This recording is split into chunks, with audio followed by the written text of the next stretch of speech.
Before the unannounced deportation of 200-plus Venezuelan nationals, including suspected gang members, few had ever heard of James Boasberg. But as the week ends, the chief judge of the U.S. District Court in Washington is now at the center of a potentially landmark standoff with the Trump administration. Again today, Boasberg and the deported men were blasted by the president. They're bad people. We don't want them in our country. We can't let a judge say that he wants him. You know, he didn't run for president. He didn't get much more than 80 million votes. And we just can't let that happen. In court this afternoon, Boasberg blistered the administration for ignoring his order to turn the planes around Saturday mid-flight and instead keep the Venezuelan men locked up in the U.S. until he could review their cases. Boasberg asked a Justice Department attorney, "Did you not understand?"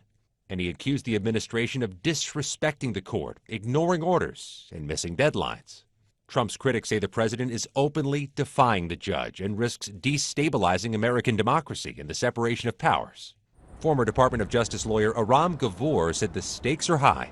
What do you make of this standoff, this one in particular? The president has invoked the Alien Enemies Act, a statute from the 19th century that's quite powerful, but also untested.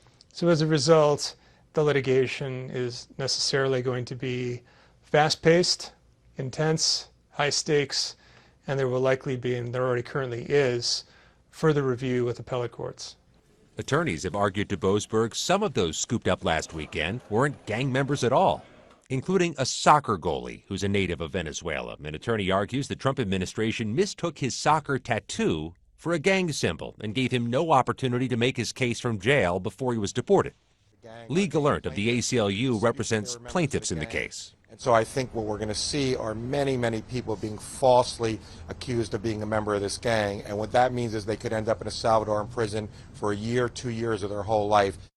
The legal battles over this Alien Enemies Act and those deportations continue Monday with an appeals court hearing and still more hearings later in the week. Scott McFarland, CBS News, Washington.